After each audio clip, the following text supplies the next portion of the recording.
Viewer discretion is advised.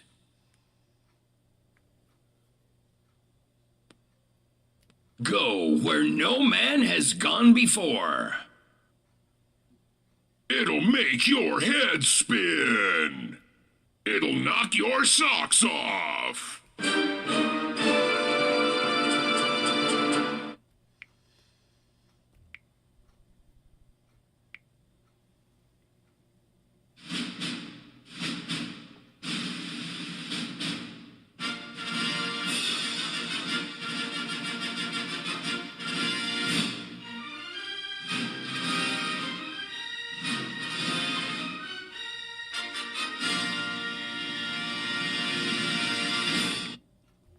Broadcasting live from 70-degree downtown Cleveland, it's station WDWL TV, home of not one, but 2 stars on the Hollywood Walk of Fame and an Oscar.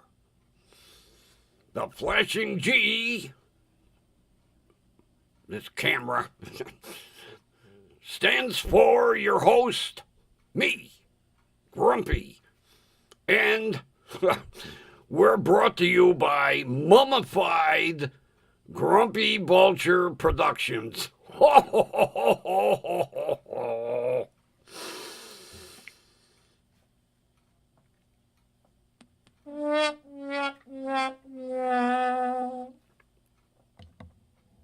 So, how you doing tonight, Kathy?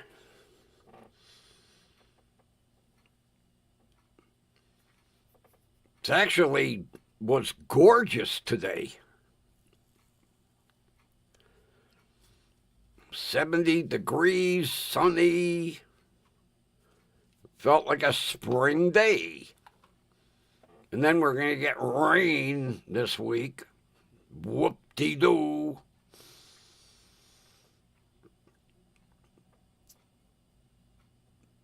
I did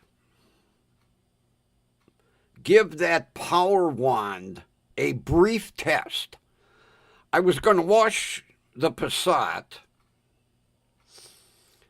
and I couldn't find my foam cannon.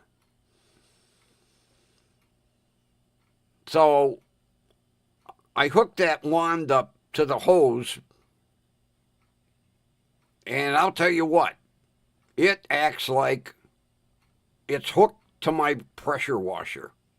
It's unbelievable, that little dipsy doodle thing.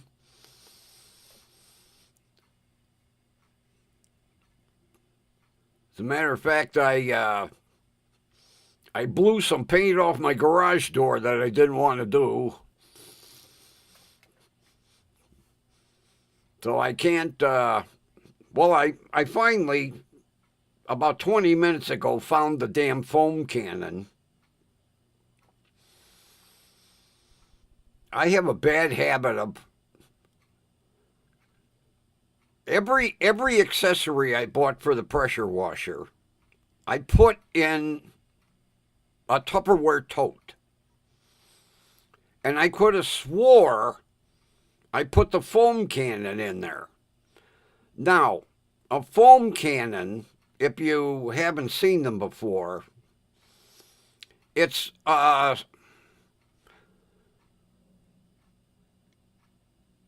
it basically is a sprayer, and what it does is it lays on like a airport fire truck. It lays on a big, thick, lasting foam that sticks to the car so you can wash it. I thought I had everything in the tote. I took everything out of that tote and I was like, God damn it, I know I bought a foam cannon because a guy down the street's got one and he was showing it to me. And I asked him where he ordered it. He said, I got it off of eBay. Here's where I got it. I went on eBay. I ordered it. It came. And I put it away because it was too late in the year. every stinking accessory. I have every size spray head from basically like a pencil point that you could literally write on the side of a painted house to a big fan spray. Everything's in that tote except the foam cannon. Even the soap, even the auto wash soap was in the tote. I racked my goddamn brain trying to figure out where I put that frickin' foam cannon. And then about 20 minutes ago it come to me.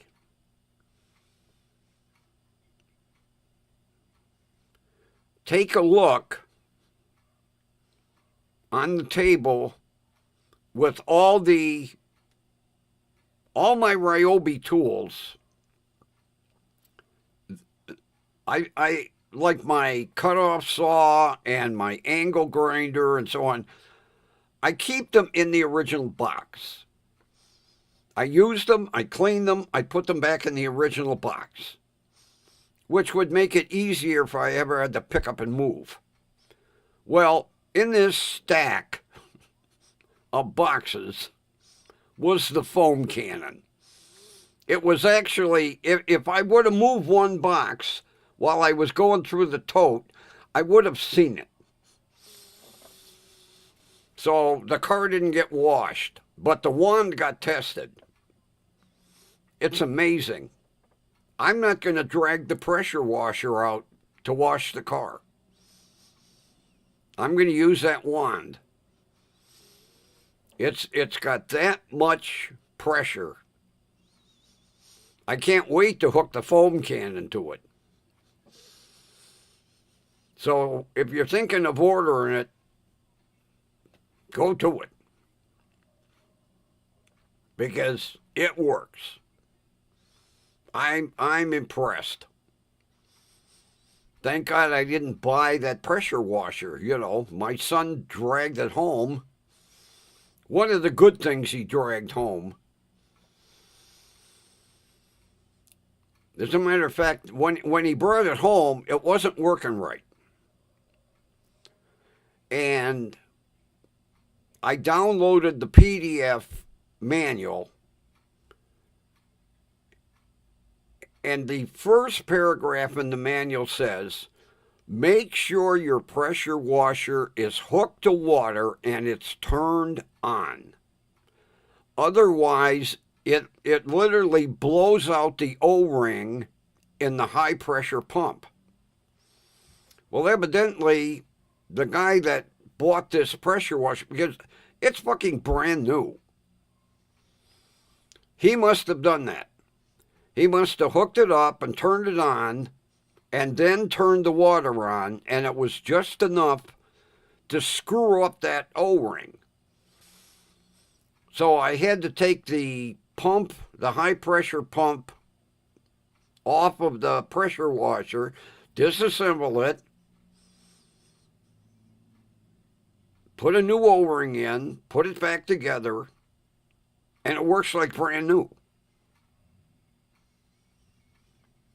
It works like brand frickin' new. And this pressure washer, it's a Ryobi, it's the electric one, not the motor one, with the gas engine. When he brought it home, I says to him, where'd you get that? Well, it was when he was screwing around on his Amazon delivery route out in Amish country. He said it was out in the garbage. I said, oh, are you sure the guy didn't have it like at the end of his driveway and forgot to bring it in like my asshole neighbor with his lawnmower? He said, no. As I was looking at it, the guy came home and told him it was broke and he could have it. Now, this is how people are when they have money. Because this neighborhood was like Millionaire's Row out in Amish country. He brings it home, he fucks it up. You think he'd take it back for warranty to get it repaired? Nope, throw it out, buy another one. So for 35 cents, I fixed it. It was a 35-cent little O-ring. But with this wand, now, this pressure washer that I have, Kathy, is 2,000 PSI. The one with the gas engine is like 3,000. I don't know what PSI this little dinky wand is putting out, but it's putting out, I would say, at least 1,000 PSI. It's absolutely amazing. I hooked it to the hose. I turned the water on all the way. I turned the thing on and the wand went right out of my hand. I was like, holy shit. So originally I had the jet on it that has a spray about maybe an inch. And I hit the bottom of the garage door and I blew all the paint off right to the bare wood. I was like, oh, stop doing that. So then I put the fan sprayer on, which you use for rinsing the car, which comes with the wand. You get 2 sprayer heads.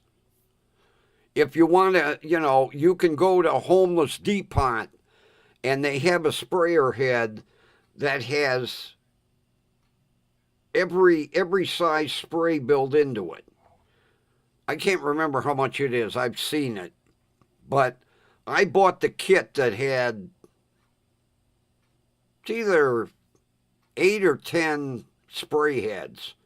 It goes from like a pencil all the way up to a big fan. I'll tell you what, I can't wait for another nice day to wash the car. Because what I'll do is I'll put the fan spray on, rinse the car, foam cannon it, use my microfiber wash mitt, scrub the car, and then rinse it. And then later on, I'll get some rim cleaner, and I have, I bought a kit. It's 8 different size brushes. And it's got an extension bar about that long. And you put it on your drill. And then you hook the brushes and, you can power brush the rims to clean them. Me, I got to be OCD. I got to buy every fucking accessory on earth, I bought all the spray heads. I bought the wand extension. I bought a different power handle. I got the foam cannon. What else did I get? Oh, I bought that brush kit. Never used it. Actually, I bought all the shit for my kid to wash his Impala when he had it, and he'd take it up to the car wash. So all this stuff has been brand new in the totes. So soon as the weather gets really nice, I am going to literally blitz that Passat. Not to mention by then I will own it. And then I'll scrub the shit out of the rims, detail the tires with that tire shine. I bought some of that restorer because, when the black plastic starts to turn gray, well, I've got plastic along the bottom of the doors, and it's looking kind of crappy. So the car's going to get laid out. As a matter of fact, I have a Ryobi orbital buffer, and I got brand new lamb's wool heads, and the Passat's going to get a good rub and wax too. Once I own it.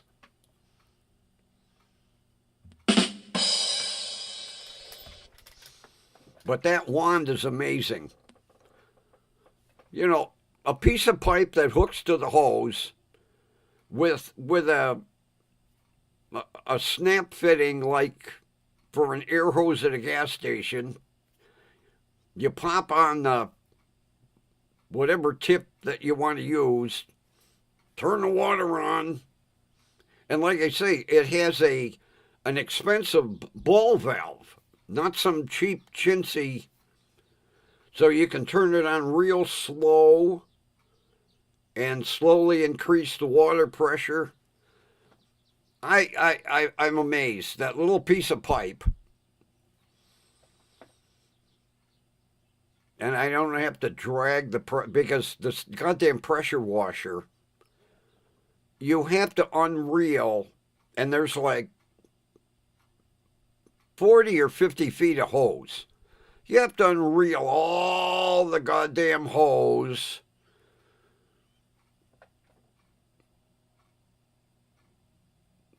This way I'll just use my little power wand, my foam cannon,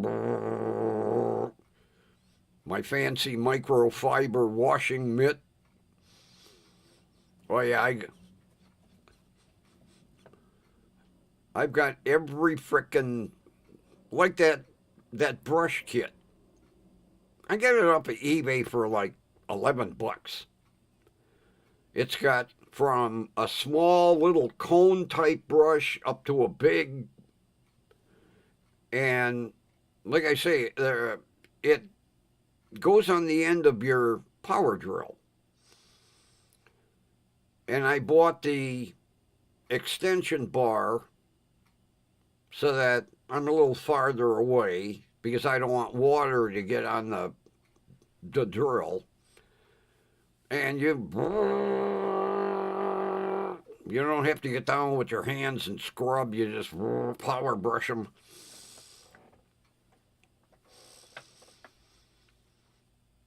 Now, I'm not going to do that every goddamn time I wash the car, but, you know, like the front rims, they've got an accumulation of brake dust on them that was on them when I got the car. I'd like to get the rims looking nice and spiffy.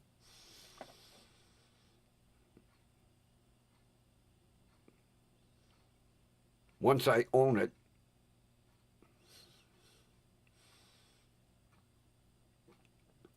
Then for grins, I went back on Faceplant Market's Face. And God, I'll tell you, these new cars, I was looking at a 2010 Passat.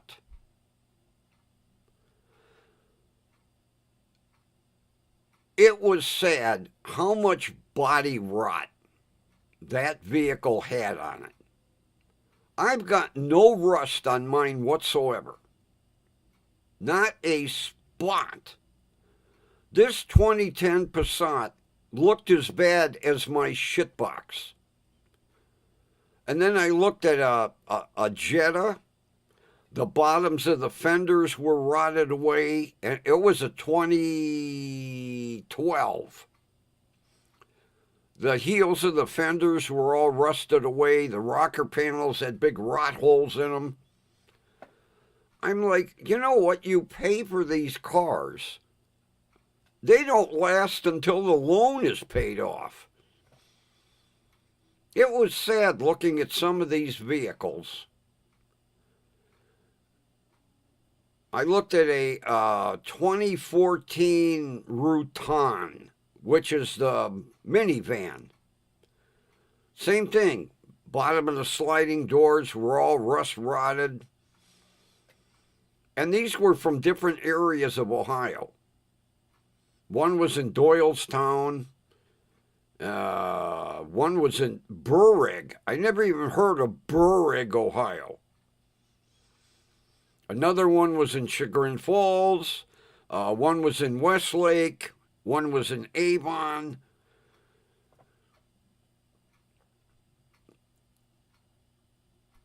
You know, no wonder people look at mine and go, I can't believe that car's 25 years old. You know, look at mine. It's 10 or 15 years old and it's all rotten. And, you know, you get this bullshit from the auto manufacturers. Oh, you know, the metal is treated with a rust coating. Yeah, a rust coating.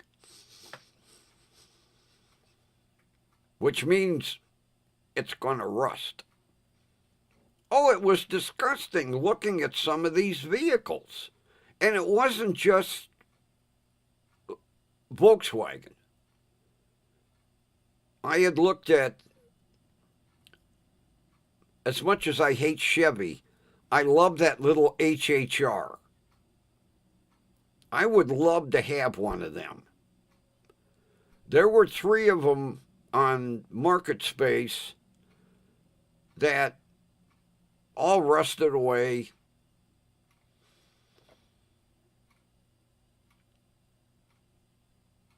I think one of them HHRs would look neat with a light bar on the roof. There was one guy in Lakewood. The rocker panels were gone. I'm like, Jesus Christ.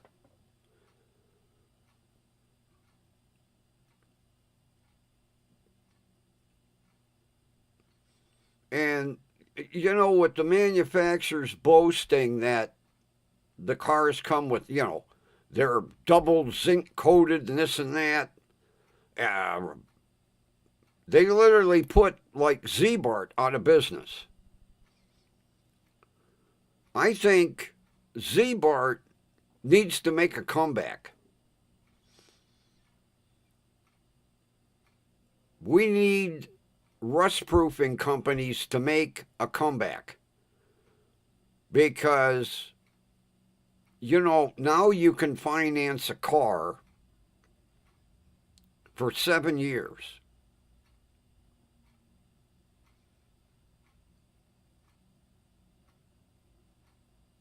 Yeah, 84 months, 7 years. Can you imagine financing a car for 7 years, and at the end of 7 years, the car's a rotten mess that looks like my shitbox?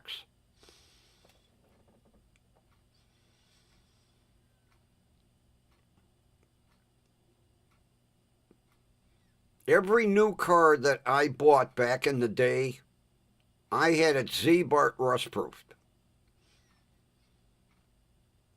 Every single car. And my neighbors are like, oh, geez, what are you wasting the money for? But I'll tell you what, my car's never had any rust on them.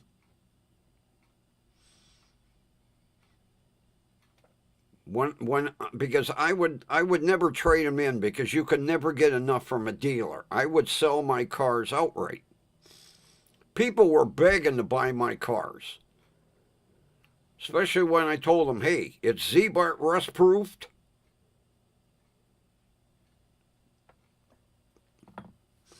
But, you know, with the dealers hyping up all the rust preventative bullshit that they do at the factory, there's no need to undercoat your cars anymore or rust-proof them.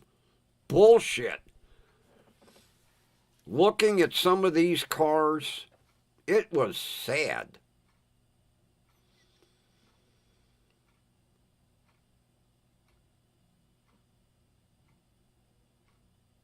I even called the guy that had the Passat, as much as I didn't want to own a 2010. It was low mileage. And I says to him, I said, I would be interested in that car.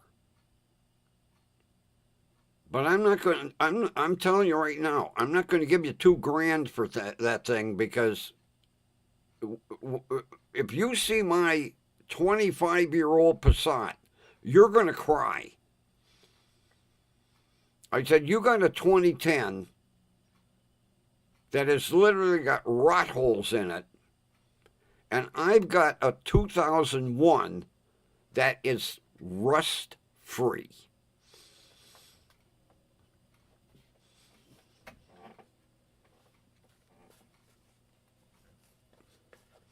Matter of fact, I told him, I said, if you still have it on the weekend, I'll come out and look at it, because he's out in Westlake. Matter of fact, it's the only reason I'm going to go look at it is it's a manual. The other ones were automatics. But it's sad. The bottoms of the front fenders, there's at least 2 inches gone. And the rocker panels got holes in them. And there's a rust hole the size of a quarter right next to the gas filler door.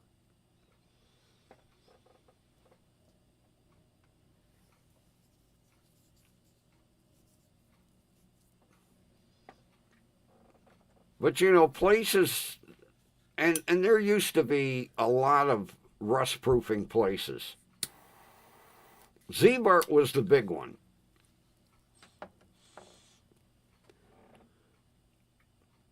And I can't remember how much it cost me, because there were 2 packages. You could get it undercoated, or you could get the complete rust proofing, where they actually, you know, drilled holes in the doors and shot that shit inside the doors and up in the fender wells. And every vehicle I owned, I would tell the dealer, because the dealer would be like, well, you know, we do rust proofing. I said, no. I already called Z-Bart. They were right down at West Boulevard in Lorraine, or 105th in Lorraine. I said, just take my car down there. They know it's coming. And then when you've got it back, call me. Well, you know, we can give you a better deal. I said, yeah, and you're going to do a half-assed job.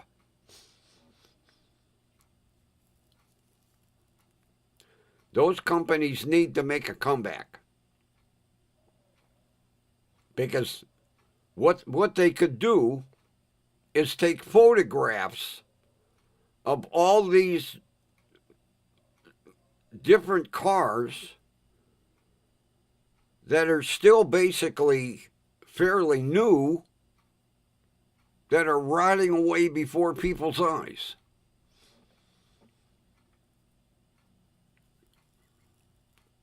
God, if I paid $70,000 for a vehicle and financed it for 7 years, and at the end of 6, I'm seeing rust all over it, oh, I would be pissed off.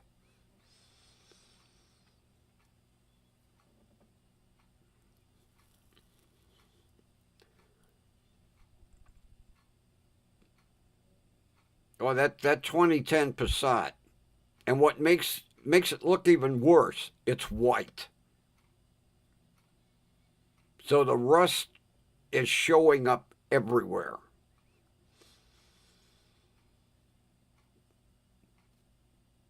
I'll go and look at it. Another reason I'm going to look at it is there's no check engine lights. See, that's another thing. If I was to buy that car,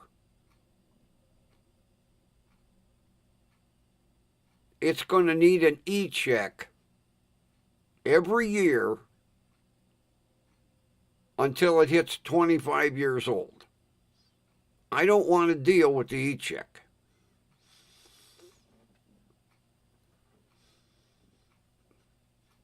Although, if I can get this guy down, I might chance that car.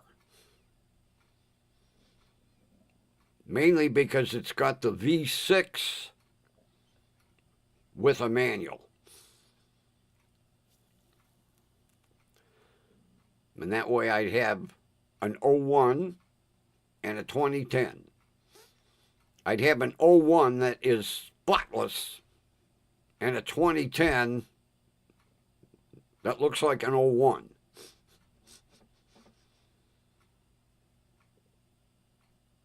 Yeah, it's white with a black leather interior. The guy kept, I'll tell you what, it's sad because the car was spotless.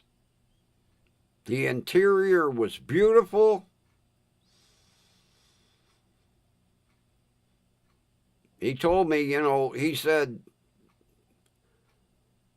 my neighbors laughed at me, but I waxed it twice a year. I said, well, the problem is it's rusting from the inside out. Oh, it's sad seeing the heels of the fenders are gone. And the rocker panels got rot holes in them. And then up by the gas door, there's like a $50, maybe a size of a quarter rust hole right through the quarter panel.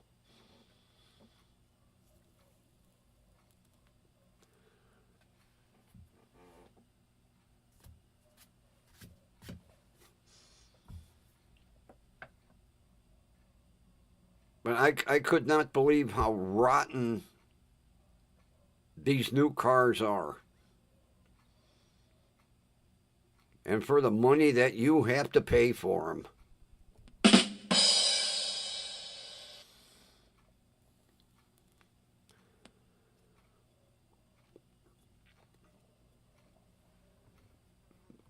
My title today is Ohio Needs New DUI Laws. I watched several cases today with Judge O'Donnell.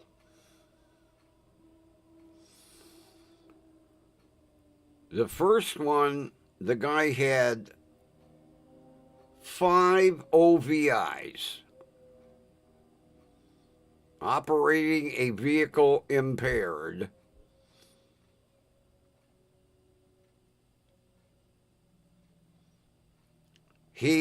Get this, he was so impaired, he ran over 9 traffic cones and hit the back of a state-owned construction truck.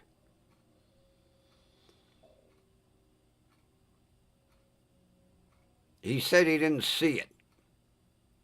How do you miss a big goddamn dump truck with 4-way flashers going and green and yellow flashing lights,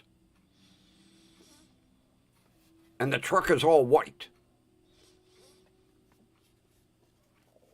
The second case I watched, the guy had 4 OVIs, 9 driving under suspension tickets, and totaled 4 cars.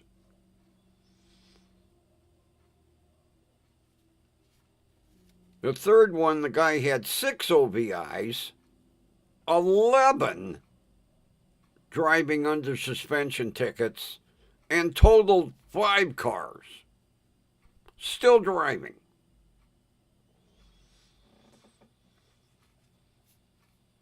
The fourth one, the guy had 8 OVIs, 17 tickets for driving under suspension, and totaled 4 cars.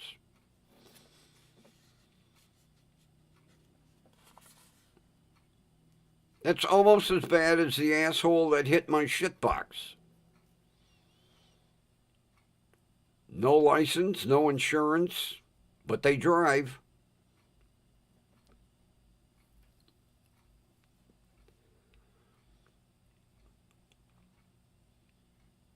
As a matter of fact, the guy still hasn't been arrested yet.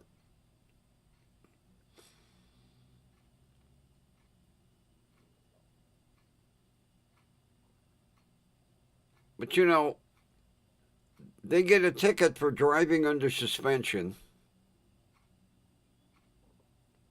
They maybe pay the ticket and drive anyway. And how many idiots are on the road today that are driving with basically no license? Ohio needs to make some changes here.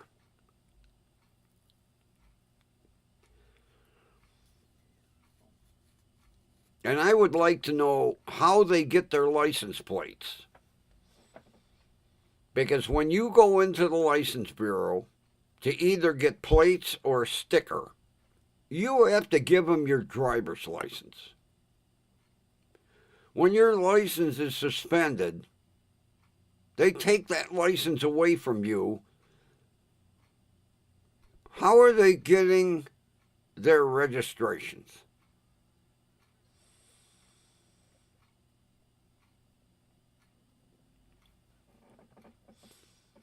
And you know, I'm getting all kinds of emails from Marcy Kaptur, my congresswoman. You know, she's running again.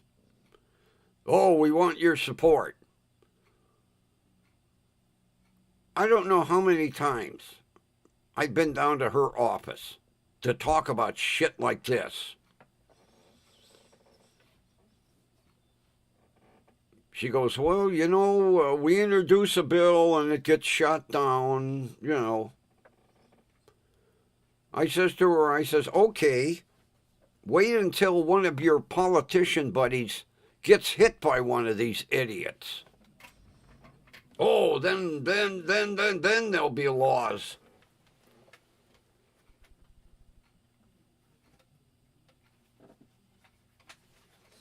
Drop my note.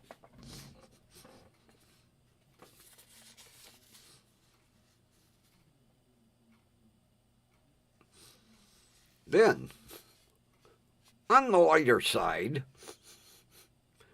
I read an article this morning. There was a Nestle truck on its way from Italy to Poland, okay, with 12 tons of Kit Kats. 12 tons of Kit Kats. And the truck has vanished.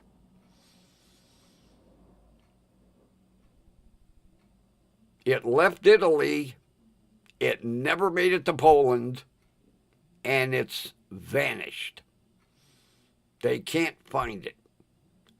With 12 tons of Kit Kat candy bars. Them Polish people love their Kit Kats. Holy crap, 12 tons. Yeah, the truck disappeared. Can't find it.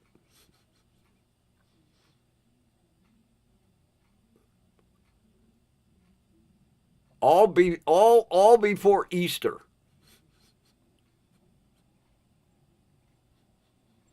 Somebody's going to have a big Easter basket with 12 tons of Kit Kats. Evidently, they don't have the tracking cameras like they have in England. They can track a vehicle from one end of the country to the other. But this truck disappeared. Nestle is pissed.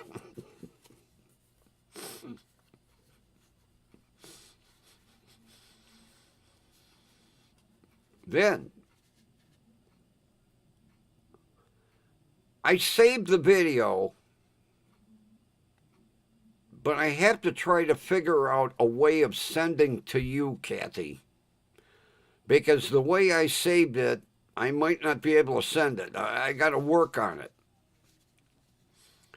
There is a tuxedo cat. They estimate it between 2 and 4 years old.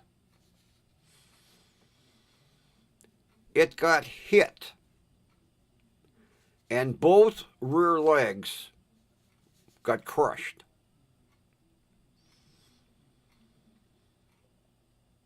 So it went to a shelter, and they amputated the 2 back legs. Weirdest looking cat you ever saw. You ought to see how that cat has adapted to walking on its front legs. It shows it in different stages of recovery. And the last part of the video, all his hair is grown in on his butt. He looks strange because he don't have a tail. He lost that too. He was running through the house and jumping up on the couch. It's amazing. 2 legs. He's walking on his 2 front legs like he's got 4. It is absolutely, and it was like he no sooner come out of anesthetic and he started learning how to walk on his front legs. And it is amazing to watch this cat walk and run through the house with 2 legs. And the woman that was fostering him told the shelter, "I'm keeping him." She said, "It is such an amazing cat, I'm keeping him." And they turned him over to her, but 2 legs.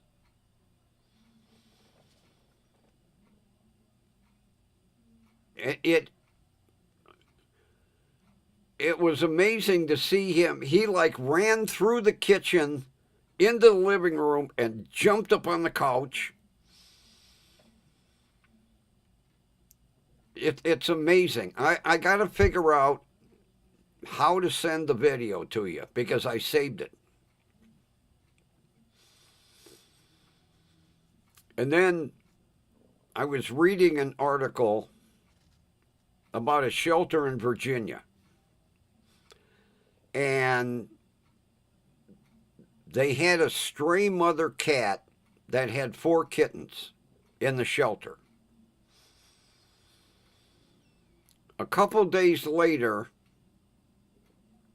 a woman brought in 4 5-week-old kittens.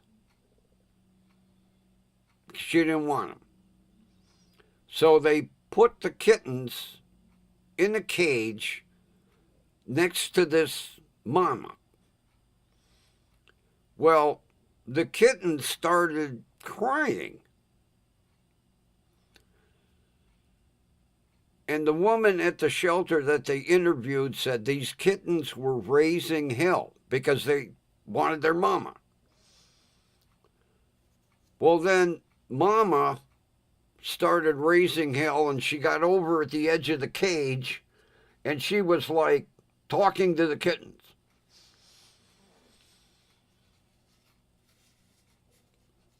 So she decided to take the 4 kittens and put them in with the mama who had a new litter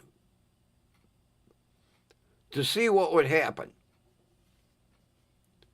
And they no sooner put the 4 kittens in with her 4 kittens, and she started washing them, letting them nurse. She immediately adopted them 4 little kittens.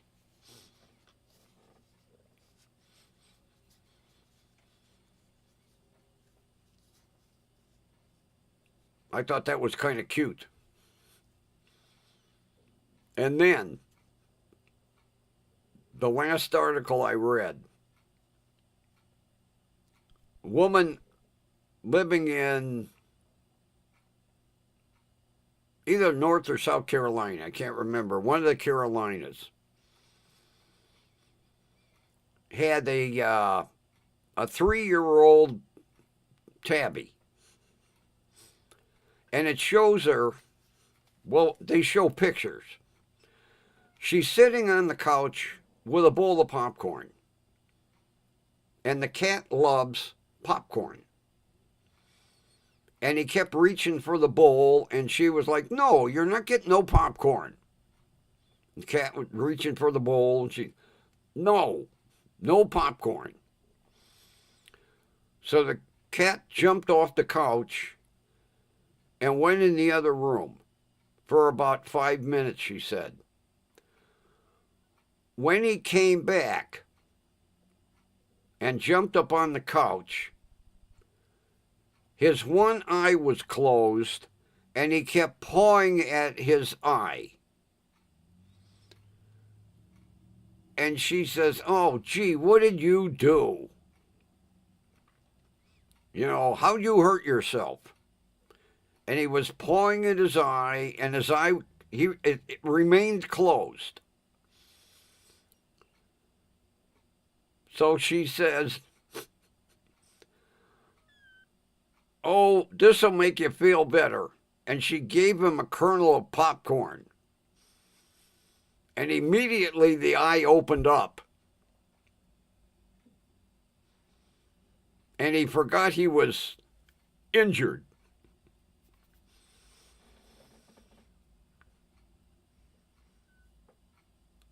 Talk about an intelligent animal to act like it was hurt to get a kernel of popcorn. She said she no sooner gave him the popcorn, it was like both eyes open. Oh, okay, oh boy, chomp, chomp, chomp, chomp. More. Yeah, she said he come running back in, the eye was closed, he pawing at his eye.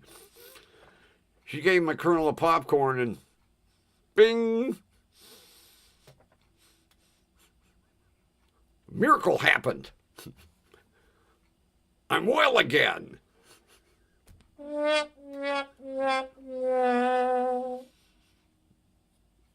Almost like Fatso.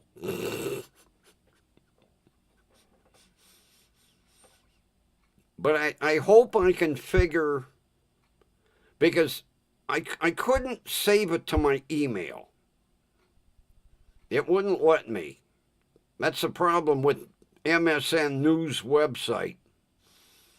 But I was able to download it into my videos.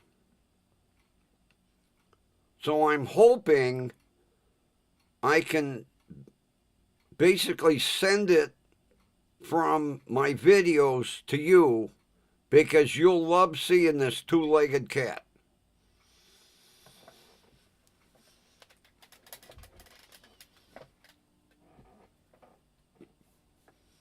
And the interesting thing is how he uses a litter box.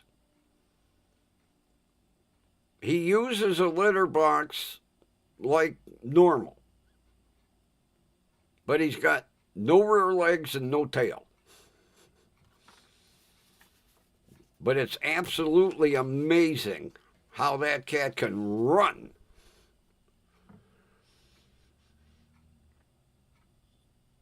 Oh, God damn it.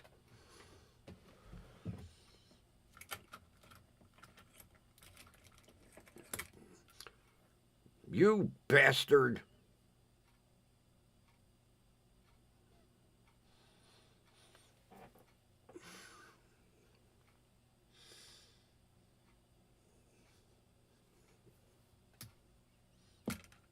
Had a little meat in my coffee.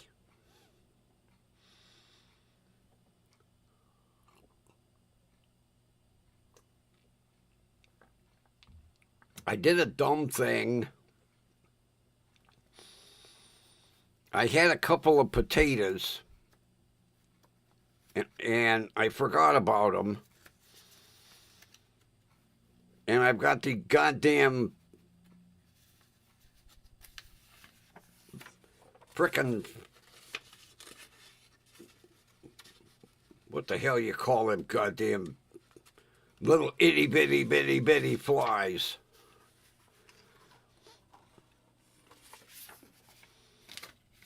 And for some reason, they like to swim in my coffee. Wow!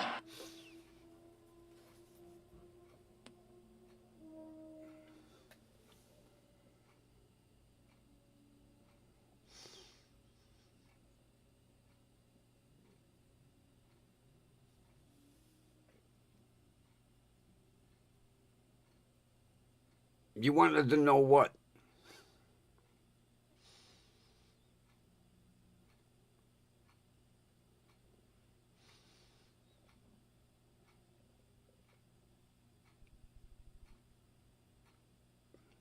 Yeah.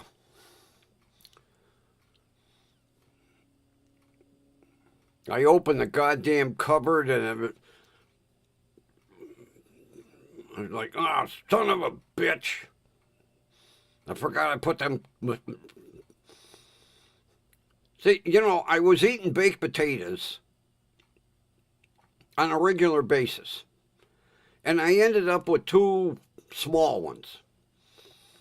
And what I was going to do one day was boil them and mash them. And I forgot.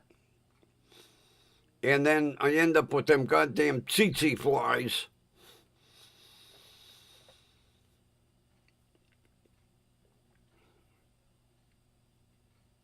And one decided that it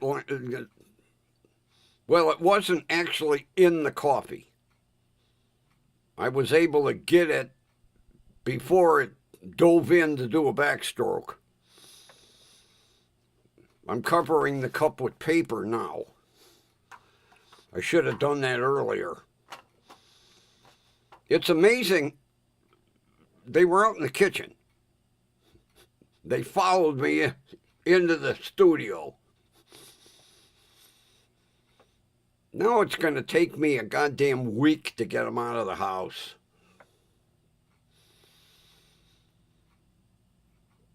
Luckily, I have fly spray.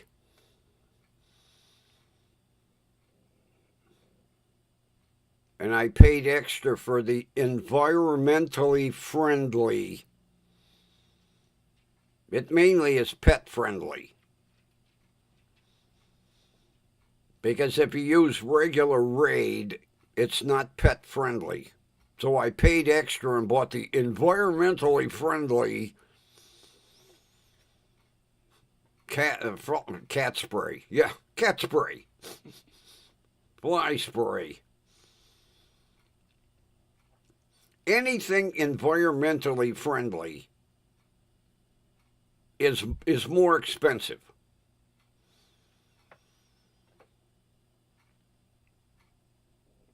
Yeah, I think the Raid was like $5.29 and this environmentally friendly was $7.50. And I read on it, pet friendly for dogs, cats, birds. Okay. Major problem is I sprayed the kitchen and they followed me out here. They're like, we're getting away from that shit.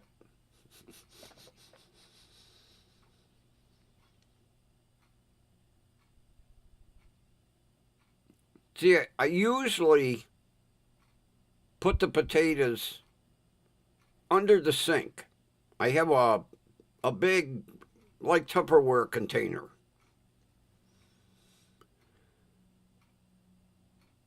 I left them in the bag and I put them in the can cupboard. I don't know why I did that. And I don't go in my can cupboard all the time. Well, today I went to Mark's and I got a couple of, I got another jar of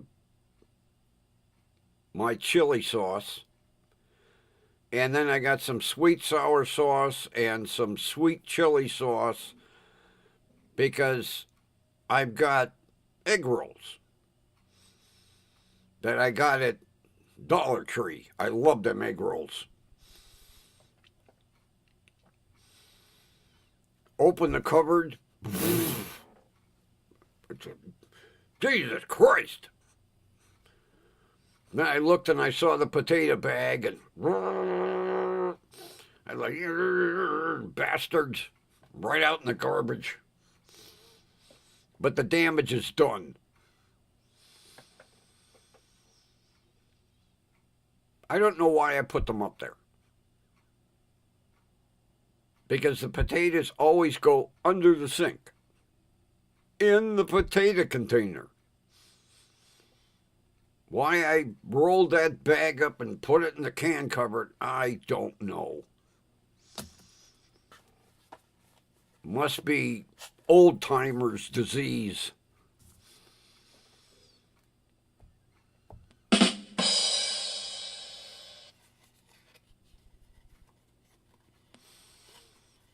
Oh, my habanero. Absolutely delicious. It's not really hot. It has a little bite, but it's got habanero flavor. Absolutely delicious. I'm going to go tomorrow to Dollar Tree because I forgot today the chimichangas and the burritos came in. So I'm going up there tomorrow, and I'm going to get 2 more bottles of that ketchup, maybe 3. Absolutely outstanding.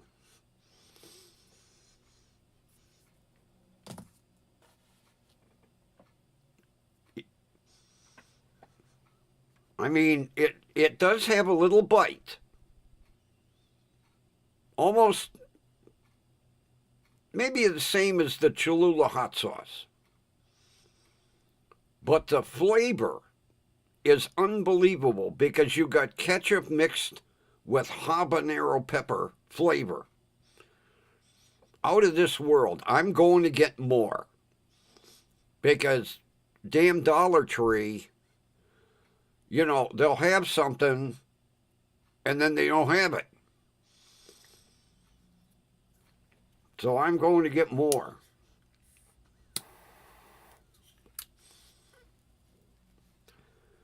Before they run out.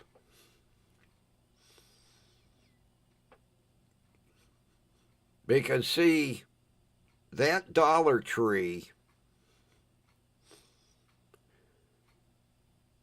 is down the street from the projects. And you know how black people love their hot stuff. So that, I guarantee if somebody in the projects buys a bottle, by the end of the day, the whole project, all 300 apartments, will know about that ketchup. So I'm going tomorrow. I'm going to buy 3 or 4. Well worth $1.25.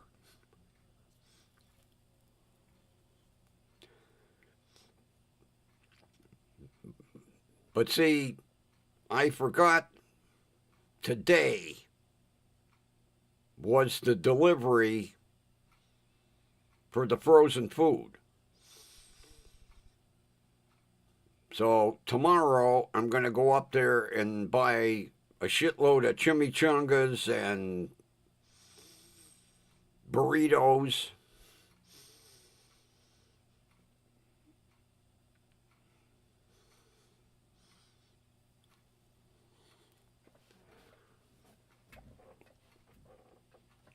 That's providing they got, you know, enough. Because I'll tell you what, when they get a delivery, the shit just disappears off the shelves.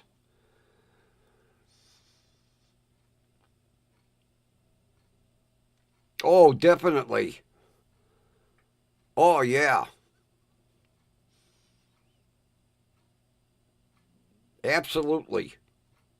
And you know, when I make my meatloaf, I put a little ketchup in the mix because I put some breadcrumbs in. I make it the way my grandmother used to make it. I can't wait. Matter of fact, tomorrow I might buy some ground meat. Well, I'll go. Oh, I hate the thought of going to Gigantic Eaglet to get meatloaf mix. But that would really kick up a meatloaf. But yeah, it would be a great base for barbecue sauce. All the stuff is delicious. I opened the bottle and I tried a little, and I was like, mmm. And then on the sausage it went.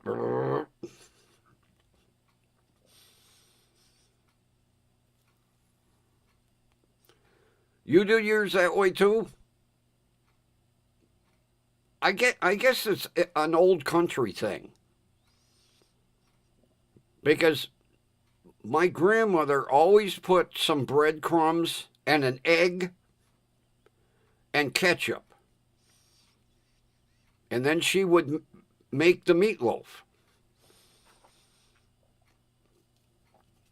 because she would go down to the market and she would get a pound of ground beef, a pound of ground veal, and a pound of ground pork.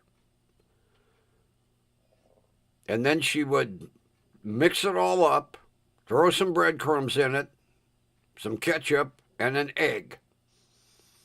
And then she'd make her meatloaf. And when I tell people, you know, breadcrumbs and egg, they look at me like I'm speaking a foreign language. You don't put that in meatloaf.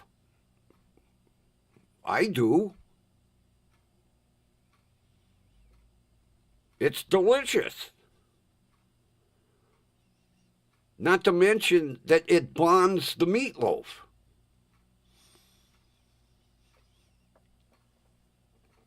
My grandmother, that's always the way she made it.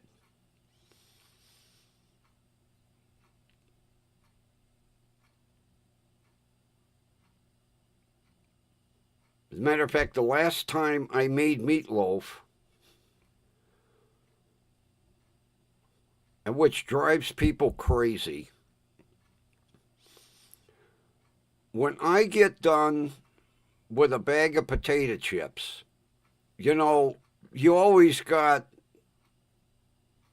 chips that are like, you know, bits and pieces. I take and crush them. And I use them like breadcrumbs. And boy, does that give an interesting. I've breaded chicken that way. I've put crushed potato chips in my meatloaf. The last time I had, I can't remember what fish I bought. I breaded the fish with crushed potato chips. Oh, out of this world.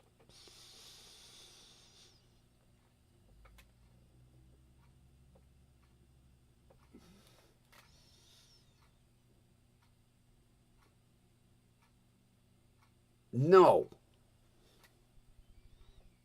never heard of it.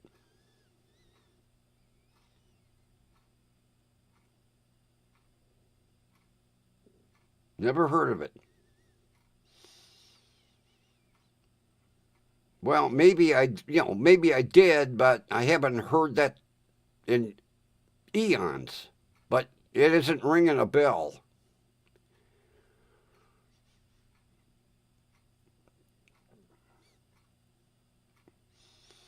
Oh, I'll tell you, I hate wasting food. It literally pissed me off that I had to throw those 2 potatoes out. Because I was going to boil them and mash them.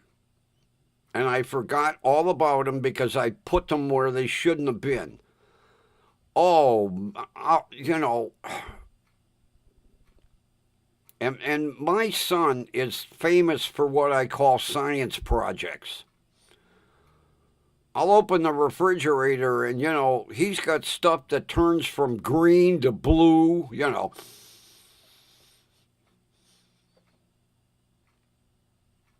I hate wasting food. Oh, my God.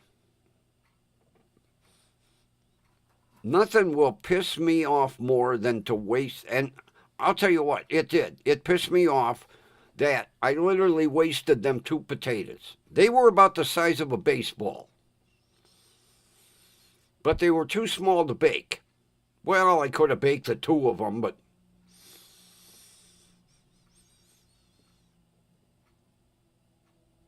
it just, oh, it fried my ass to throw them away.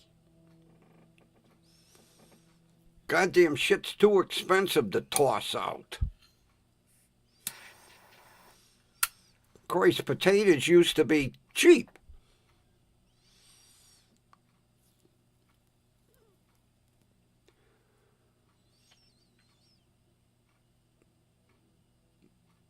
You know, back in the day, that's how people spread meals out and got mileage out of them. Used potatoes, rice, anything to expand. Because potatoes back in the day were cheap. But wasting food, oh, that just irritates the shit out of me. And especially when I do something stupid like this.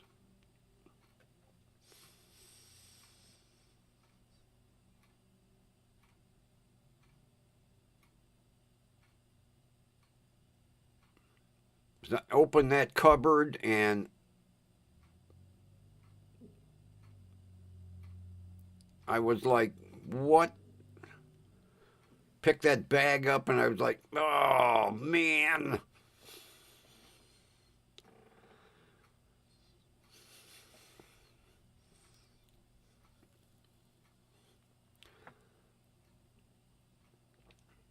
You know,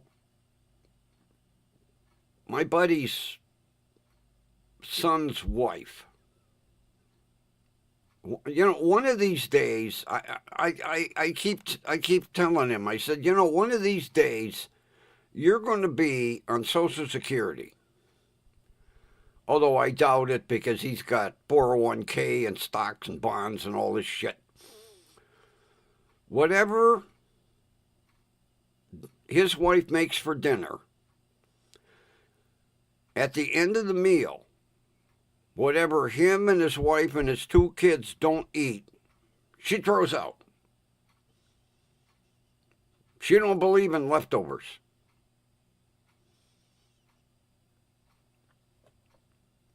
I was like, Jesus Christ, I'll take your leftovers.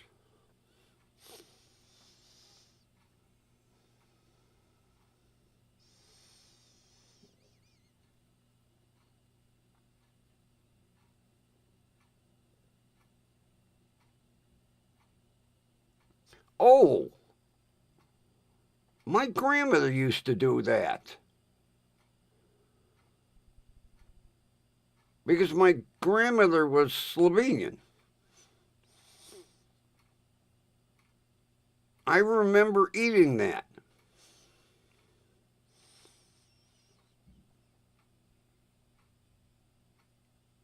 I remember eating that when I was young. I never made it myself, but I remember her making that.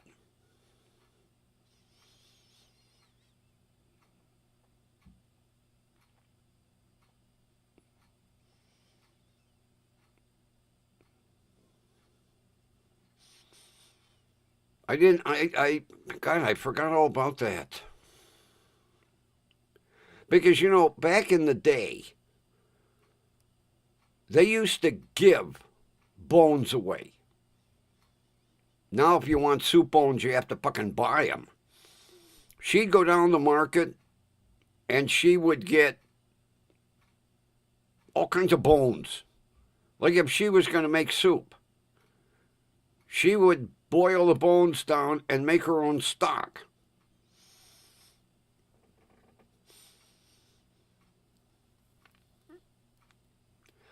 Because I remember she would get beef bones and boil them down and then scoop the marrow out and spread it on rye bread and eat it.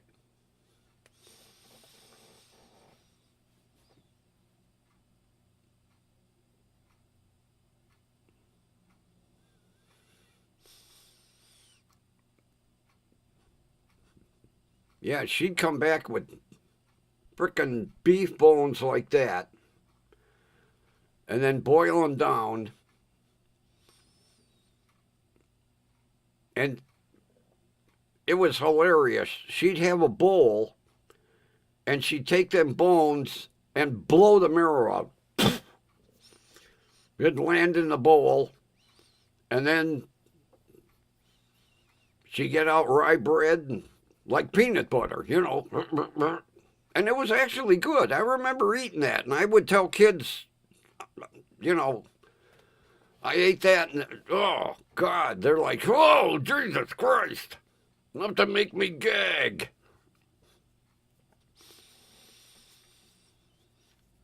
But see, that's Depression era people. People that grew up during the Depression. Like my grandfather used to say, if we could figure a way of eating the bones, we'd eat the bones too. But I remember my grandmother coming back with beef bones and saving that marrow. And then, like I say, spread it on bread. And I would tell my friends I ate that, and they were like, oh, are your grandparents poor? Can't you afford good food? That is good food. A lot of vitamins and minerals in bone marrow.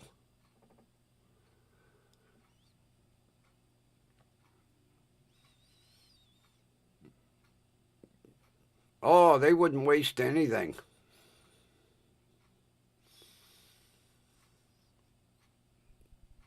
Matter of fact, if my grandmother was going to make chicken soup, she would go over to the chicken stand and get chicken feet.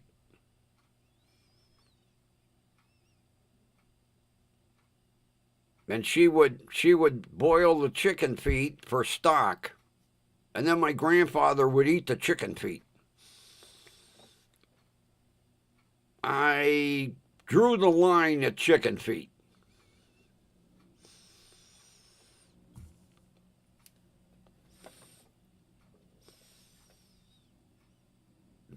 Because she would get beef bones and veal bones and make her own stock for soup.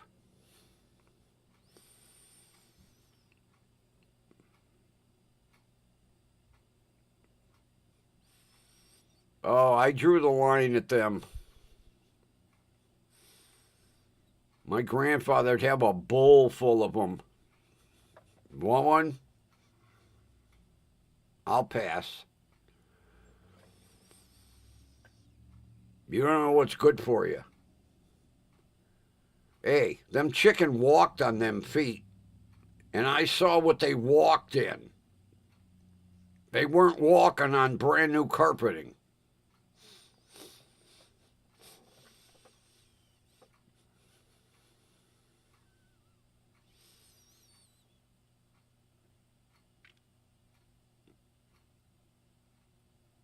That's because nobody cooks that way. Nobody cooks that way anymore. If you're, people are lazy. You're going to make soup, you go to the store, you buy a box of, beef stock, chicken stock, vegetable stock. Back in the day, it was all made from scratch.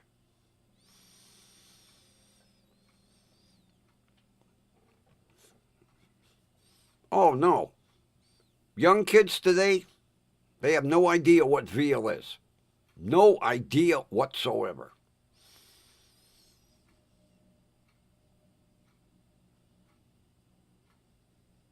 They think it's some exotic meat.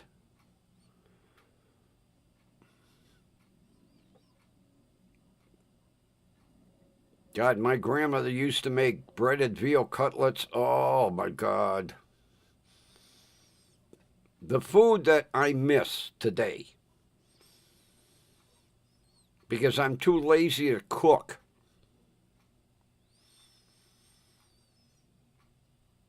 But, like I said, they lived at 29th and Lorraine. The market was a 5-minute walk from the house. And the market was open Monday, Wednesday, Friday, and Saturday. So Monday, my grandmother would get enough for 2 meals. Then Wednesday, for 2 meals. And Friday would be for 1 meal, and then Saturday, 2 meals. They had fresh meat every single day.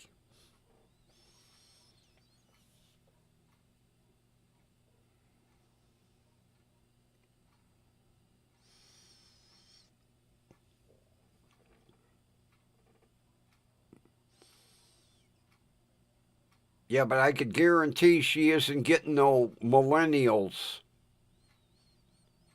She's getting people like our age. Oh, I bet you it's delicious. I bet you that cheese is delicious.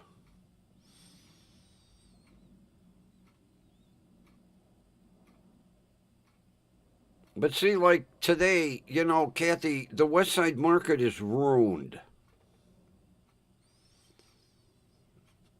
Because the city passed an ordinance where they can't cut meat.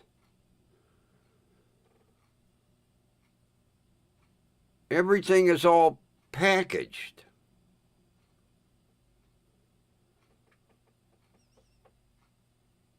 What the hell good does it have, an old world market when it got, they can't. God, I remember seeing sides of beef come out on carts. And they'd pull the cart around the edge of the stand and they'd be cutting it, put it on the big bandsaw.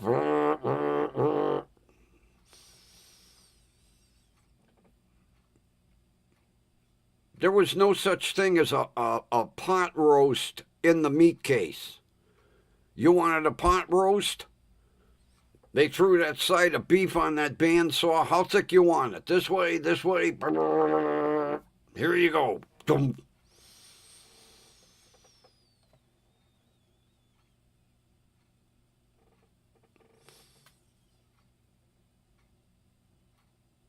Yeah, a friend of mine went down to the market a couple weeks ago.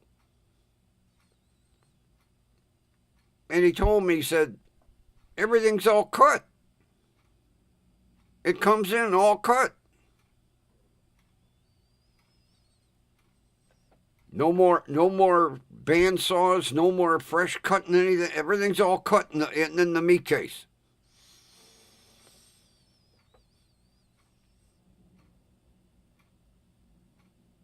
Makes me not even want to go. I was going to go this year.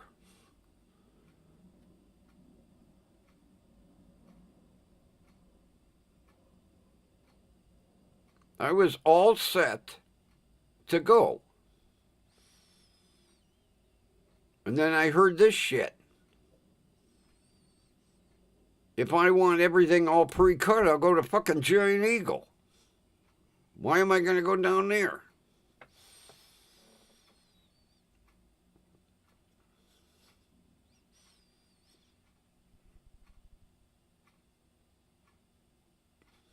Although I am going to have to take a ride out to Broadway, to Kaiser's. Because I want to get some Hungarian roasting bacon. Which people have no idea what the hell Hungarian roasting bacon. Oh, God. My primary care doctor would do backflips if I told him about Hungarian roasting bacon.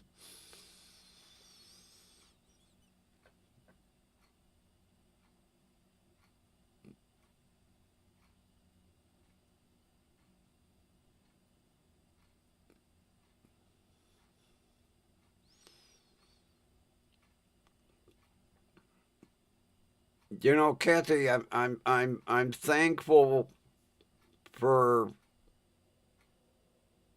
my memories.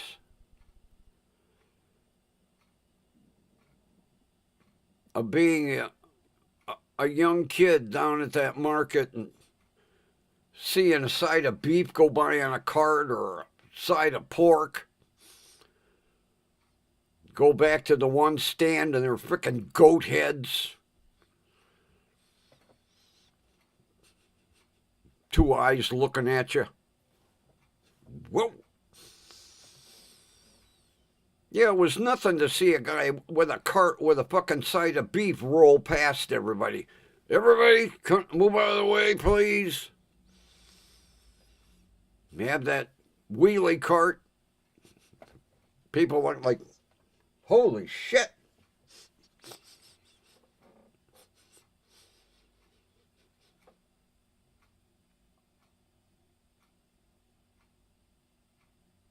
If I went down there now, it would ruin me. Because I know what it used to be.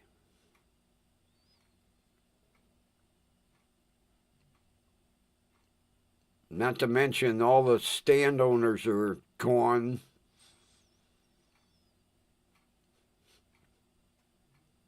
It would be nice, like, if the guy that owned the Smoky stand, his grandson would be running it now.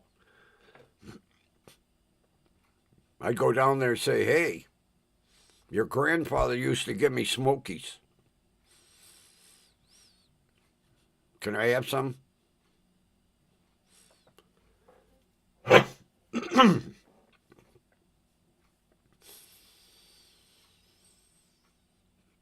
Not to mention everybody wears fucking gloves, you know. I remember back in the day, you wanted a pound of ground meat, they reached in the pan, put on the scale. Oh, you need a little bit more. There.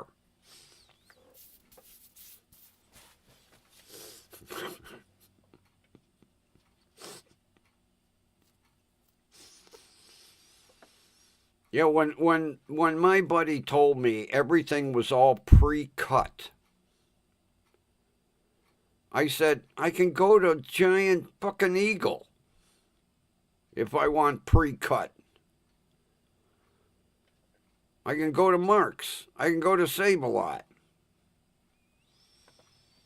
Yeah, they're not allowed to cut meat at the stand anymore.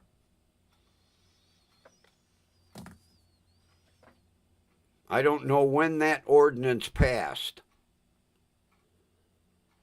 But no more open cutting of meat.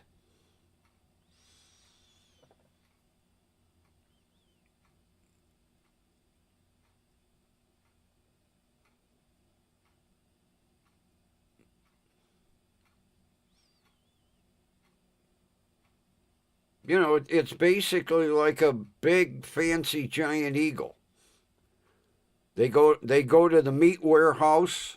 Okay, I need a box of pot roast. I need a box of steaks. I need a box of this. bring it back to the stand, throw it in the meat case. I remember you wanted a steak, they'd ask you, how thick you want it? This, like this, how? Put it on the scale. There you go.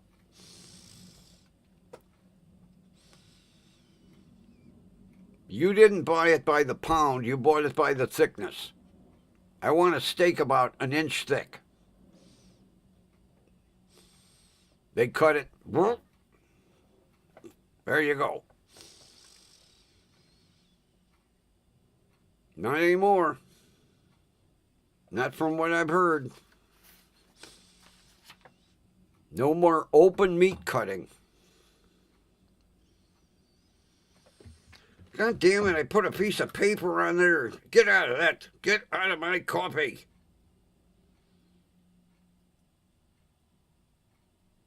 Bastard. Oh, now he's playing ring around the side of the cup. You prick.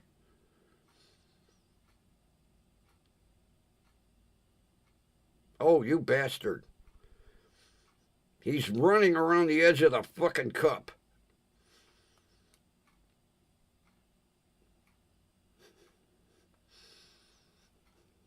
Well, that's two.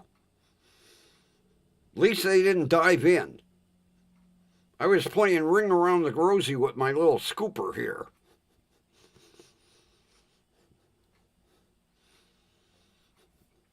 I got these from my ENT.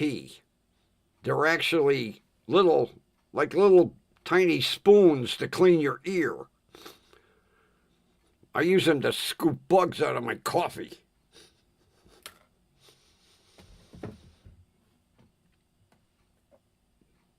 Holy shit, really, 6 years ago. Wow. What's the reason? Well, 2020, yeah.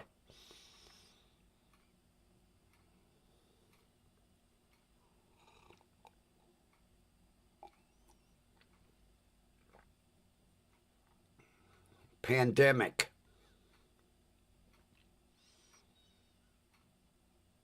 It was 2020, right?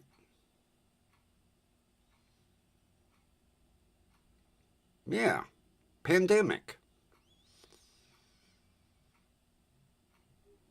That's why.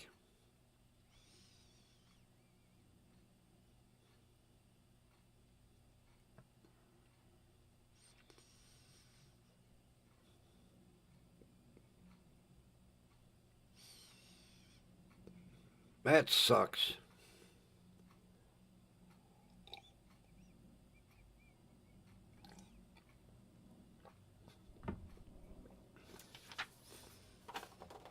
Although I should go down there. I should go down there and strike up a conversation with some of the stand owners and tell them what it was like back in the late 50s and 60s, because they would have no idea, because most of the people that own them stands,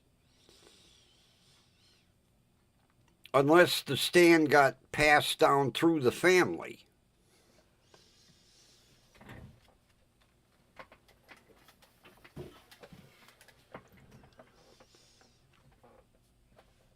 boy, you're right on time. You're right on time. But I'm talking, though. Chill your belly.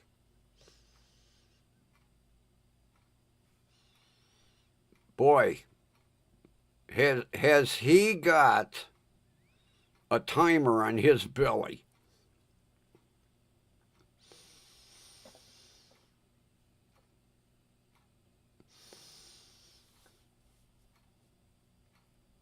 All right.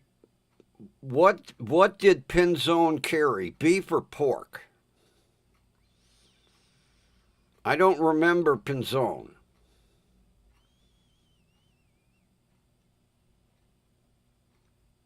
My grandfather used to get his beef from Ernfeldt's, which at the time, Ernfeldt was the mayor of Strongsville. And he owned a stand at the West Side Market. And then we would get pork from Tatalik. He would only go to Tatalik for pork. And then Schultz was the smoky stand. Schultz, Tatalik, Ernfeldt.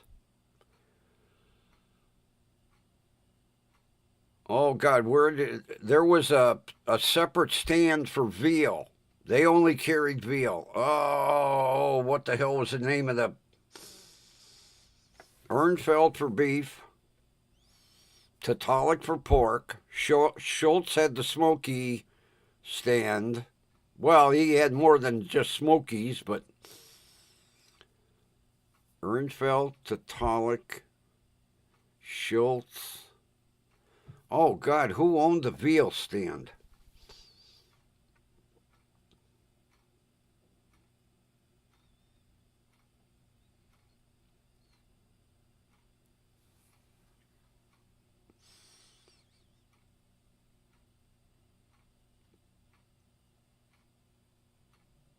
Because he used to get his Hungarian bacon and his Hungarian sausage from Lovashi.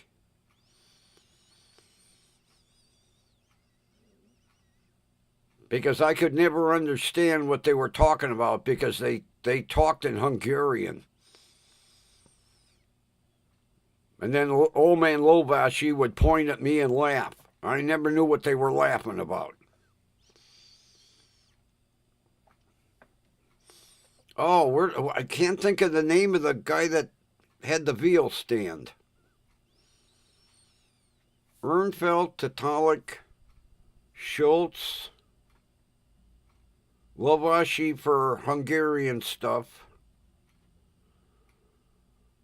Oh, I can't remember the name of that.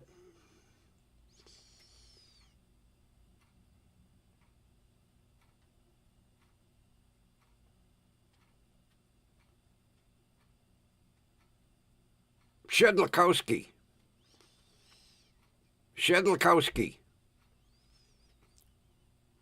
Yeah, Shedlikowski had the veal stand. Lovashi had the Hungarian stuff. Ernfeldt had the beef. Tatalik with the pork, and Schultz for the. Those were the five main ones we went to. God, I remember them all. Ernfeldt, Tatalik, Schultz, Lovashi, and Shedlikowski. Boy, that's when you saw real ethnic names. Schultz, German, of course.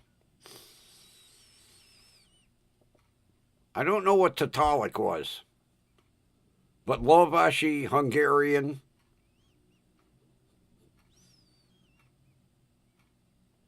Shedlikowski, that's a.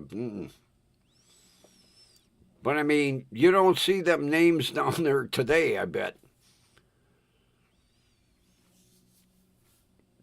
Of course, stand owners back in the day were proud of their name. You know, now it would be like B&Q beef.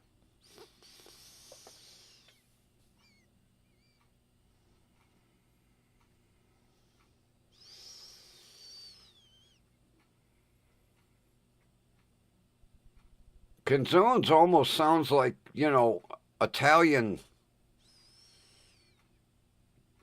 With a name like Pinzone, I would think Italian sausage and all kinds of Italian type food.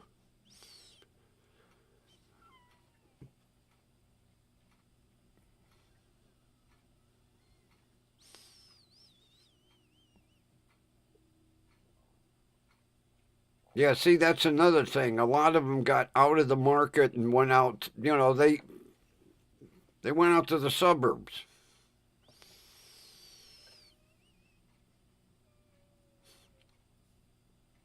Yeah, Pinzone was probably all Italian food. Makes sense.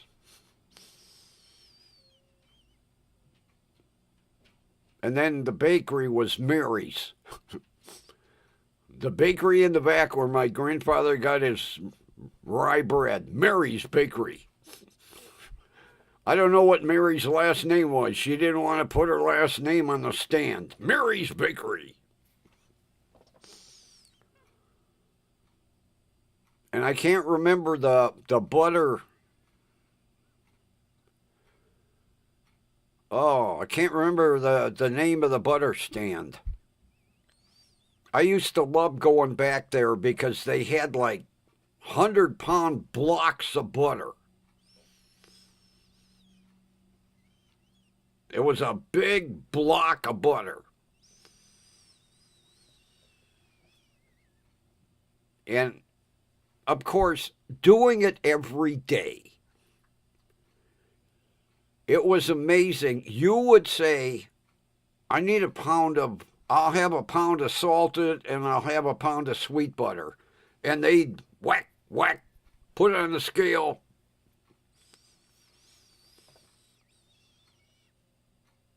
It was either 15 or 17 ounces.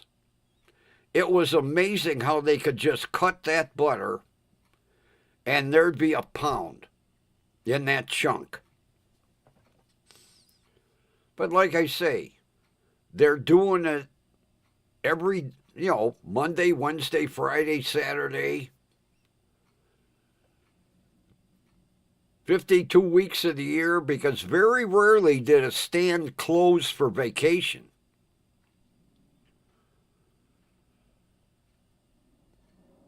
I mean, if family members wanted to take a vacation, they staggered it. Rarely did you see a stand closed for vacation.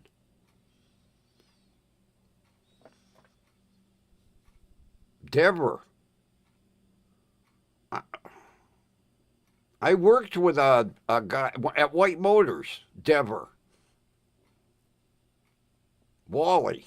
His name was Wally Dever. As a matter of fact, I bought a Volkswagen Beetle off of him. He got tired of driving stick. He sold me his Beetle, a little powder blue one. God, I wish I had that today.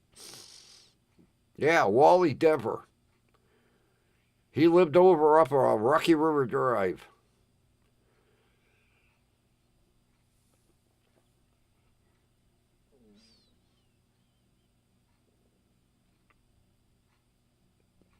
Man, the memories are flowing back of the market. And then there was the bratwurst stand in the back.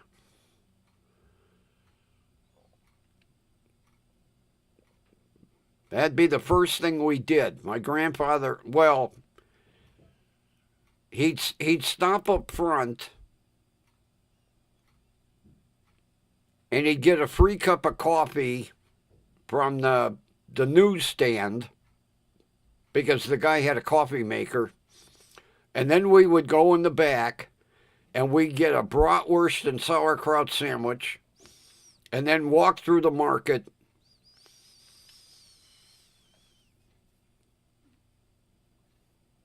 Oh, God. And then my uncle owned, when you come in off of West 25th, the first stand on the left was a vegetable stand. My uncle owned that for 38 years. And then when my cousin graduated high school, he bought the fruit stand that was right next to him. He bought it for her. He had the vegetable stand, she had a fruit stand. And those are the days before it was heated. In the winter, they just dropped a fucking tarp and they stood on pallets to keep their feet warm. And they had burn barrels out behind so they could at least warm their hands and their ass.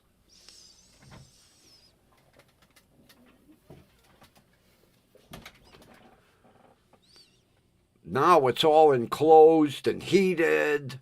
But them vegetable vendors, I felt sorry for them. God, I bet you my aunt and uncle had arthritis on every fucking bone.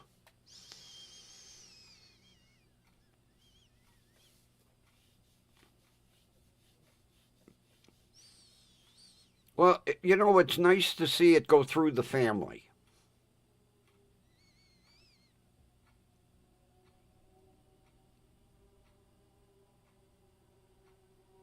Because that's the way it was back in the day. The kids worked the stand, and when the parents were ready to retire, they turned it over to the kids.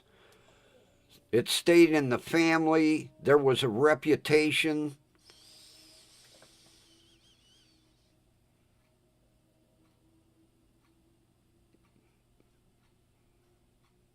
God, I can close my eyes and visualize walking through that market.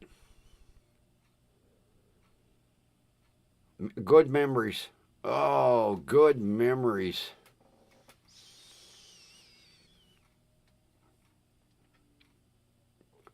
You know, I don't want to go down there. I went down right after they finished the restoration, after the fire. And they did a beautiful job restoring it.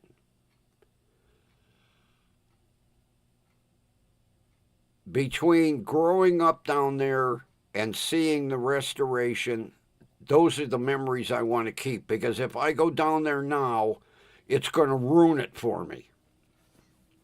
It will literally ruin it for me. There's no way I could go down there. No.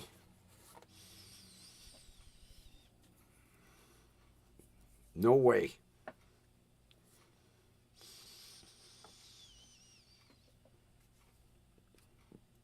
You know, the old adage, you know, you can never go home. That's like home to me.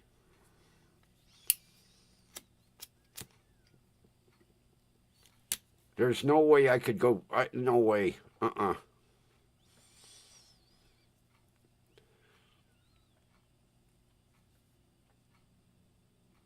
It would. It would. For me, and somebody might say you're nuts. It would ruin all those wonderful memories, because I was down there every fucking weekend. My grandfather picked me up every Saturday morning. And I was there every Saturday. And then during summer vacation, he'd pick me up. I'd stay at their house a week, 2 weeks, go down to the market on Monday, go down on Wednesday, go Friday, then go again Saturday.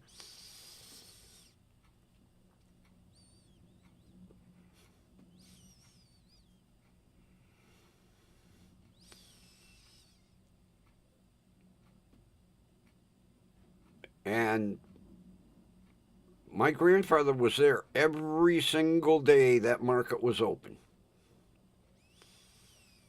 And like I say, he took care of repairs for the vendors. He knew, everybody knew him. He knew everybody. Even stands that he didn't buy from.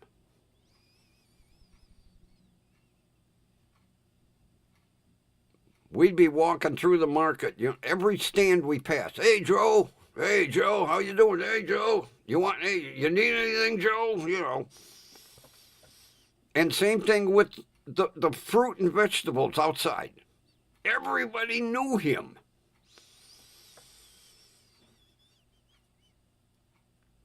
That's why they called him the mayor of the market. I remember hearing that term many times. Here comes the mayor of the market. You'd think he was some big celebrity. That's another reason I can't go down there.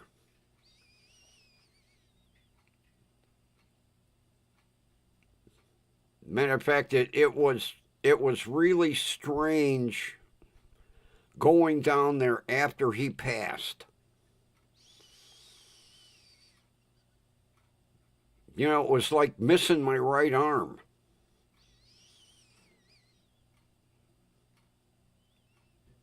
And like I say, even, I was 17, 18, 19 years old,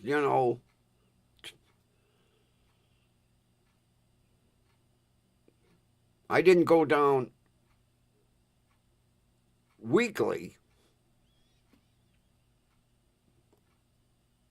I would probably 2 Saturdays out of a month, he'd call. You gonna come down and go to the market? Yeah. Drive down when I had my car and my license, just to walk through the market.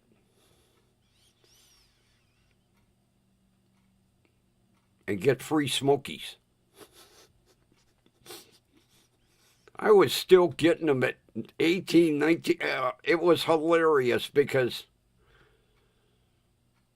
by then, old man Schultz and his wife had retired. And the kids had the stand. But the kids knew who we were, who we were. And up until my grandfather passed, I was still getting free smokies. Because I remember the kids saying, I remember Dad giving these to me. I remember Grandpa giving these to you. That's okay, I'll take them. Thank you.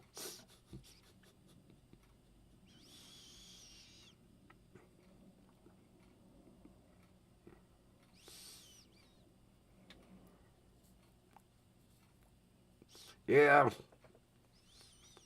Not the same. That's the problem. It's not the same.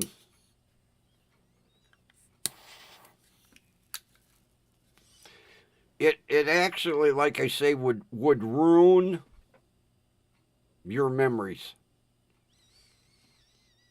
Because that's like the people that own the house I grew up in. It looks like a dump.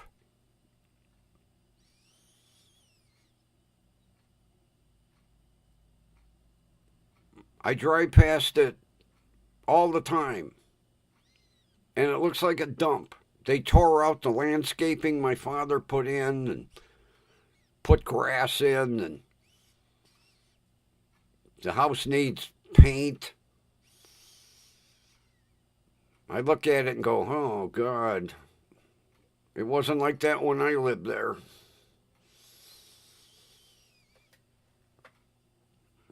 But the whole neighborhood has changed.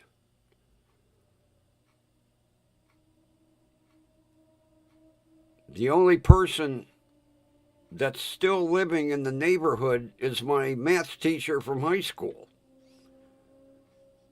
He bought that house in '69.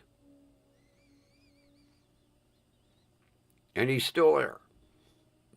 What is he, 85 now? Yeah, he's 10 years older than me.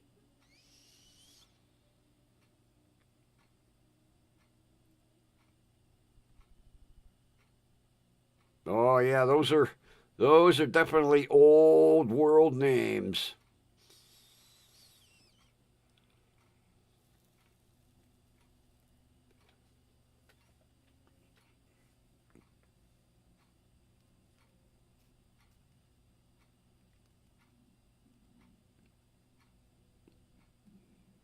Well, that's like, I told you about the funeral home and my attachment to the funeral home because my grandfather when old man Stepanski died, my grandfather bought the house. And Stepanski was connected with the funeral home.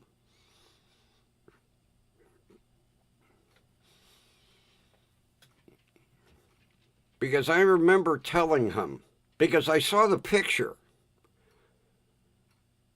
They had the frickin' obit and that, and they had a picture of the house. I don't know if it's still there hanging in the funeral home. And I said, I used to live there. And they were, oh yeah, right. And what got him was when I said, he played the organ, didn't he? And they said, yeah. I said, he had a big concert organ in his living room, didn't he? They said, yeah. How do you know? I said, because the living room floor has a big sag from the weight of that organ. And it did. There was a big sag in the corner of the living room. And then they believed me.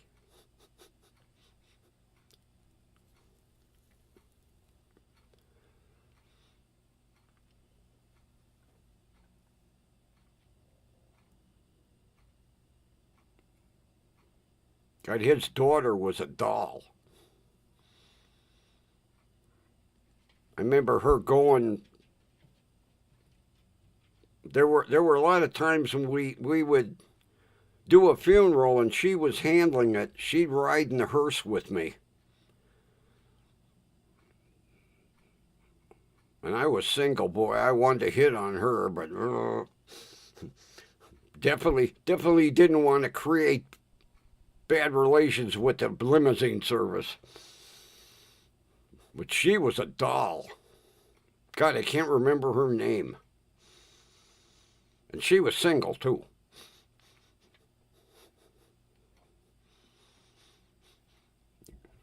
Had many conversations with her.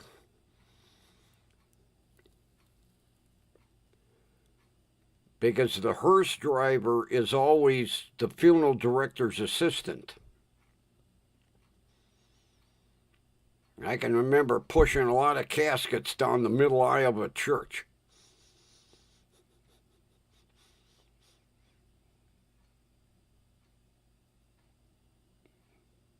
Every time the holy water hit me, it would burn. It was like, priest be blessing the casket, and there'd be like flaming lava hitting me. Because I wasn't a good Catholic.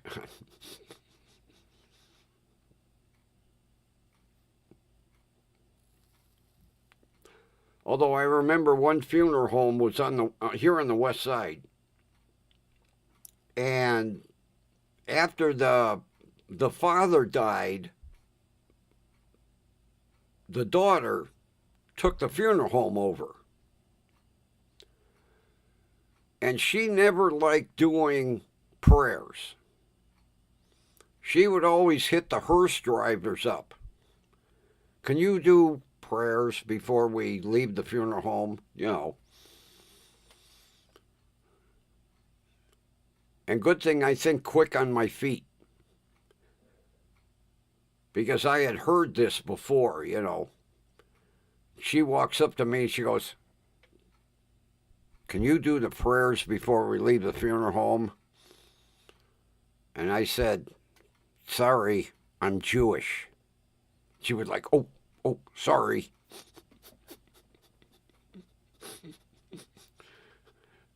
I went back and told that story when we got back to the driver's room, and I said, don't you ever tell her I'm not Jewish. She was just too lazy to do them herself. The look on her face was a riot. Because she come up real quiet. Can you do prayers? I said, sorry, I'm Jewish. Sorry. Then she was like, oh, I'll do them. Like, well, that's your job. Pawing it off on the hearse driver all the time. And I always carried a yarmulke in my suit coat pocket, just in case. Because I figured one day she'd ask me again, and I'd go, I got a Yamaha on. Oh, Kathy, the look on, oh, the shock. You had thought I stabbed her. Because she come up all quiet. Can you do prayers? I said, I'm Jewish. Oh, go. Sorry.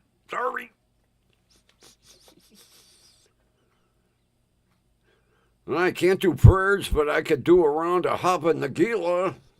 Hava Nagila. Oh, wrong. Sorry, people.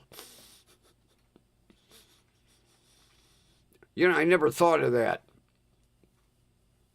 I should have hummed Hava Nagila while I'm walking through the funeral home. Oh, the shocked look on her. Oh, my God. She was so fucking embarrassed. Sorry. Just again. Sorry. That's okay.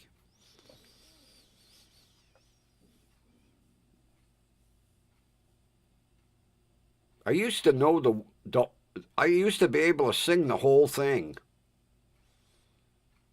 Because when I was working over at Berkowitz, they taught me every word of Hava Nagila.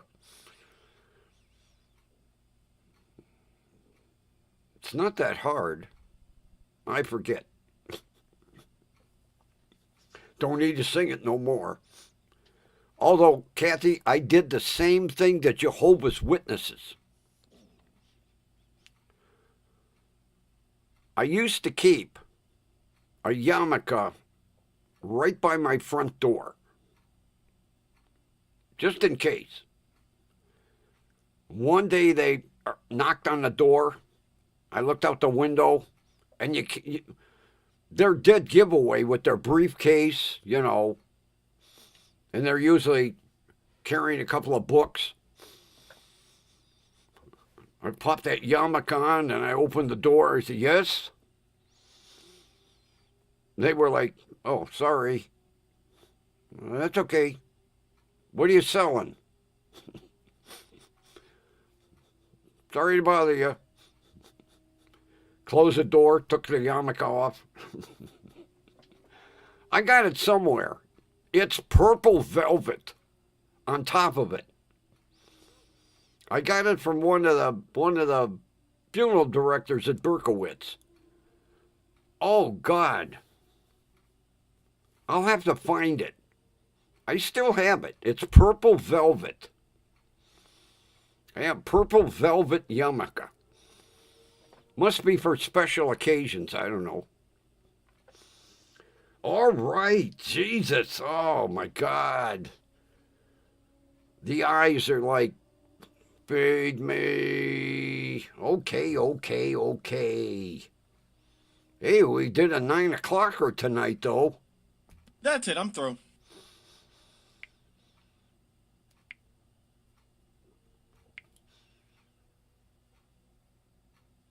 Oh, it was just you and me tonight. Nobody showed up. I wonder if somebody lurking in the background, though. You know, I pissed him off, Kathy. I figured after the pictures, he would, like, ask me, what do you think of the house or something? When I said, you know, it was nice to send the pictures. I know you're lurking back there somewhere. Haven't heard from him.